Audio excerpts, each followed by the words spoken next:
Teacher is a friend, philosopher and guide. একজন ভালো শিক্ষক হচ্ছে ভালো বন্ধু, দার্শনিক, পথ প্রদর্শক। বার্টন রাসেল বলেছেন, teachers are the guardians of the civilisation. শিক্ষকরা হচ্ছে সভ্যতার অভিভাবক, জাতি নির্মাণের কারিগর। হাদিসে আছে, আনা আবু ইস্তু মুআল্লিমান, আমি শিক্ষক রূপে প্রেরিত হয়েছি।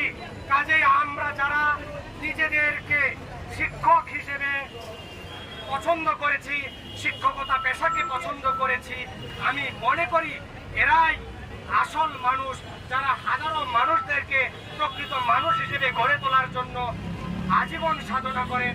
আমি মনে করি এরাই নবীর প্রকৃত অনুসরণকারী।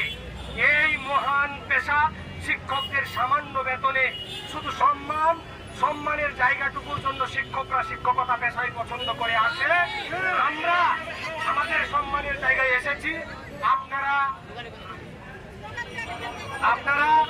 আমাদের এই সম্মানের জন্য সাংবাদিকদের প্রতি উদাত্ত আহ্বান জানাচ্ছি। আপনারা আমাদের দাবিটা পৌঁছে দেবেন, প্রত্যেক জায়গায়, প্রত্যেকটা পত্রিকায়, অনলাইনে রিপোর্ট করবেন। এই এনটিআরসির মফিজ এবং দিনা পারভিনের মতো অন্যায়কারী, দুর্নীতিবাজ, লুটেরা, স্বৈরাচারী, অত্যাচারী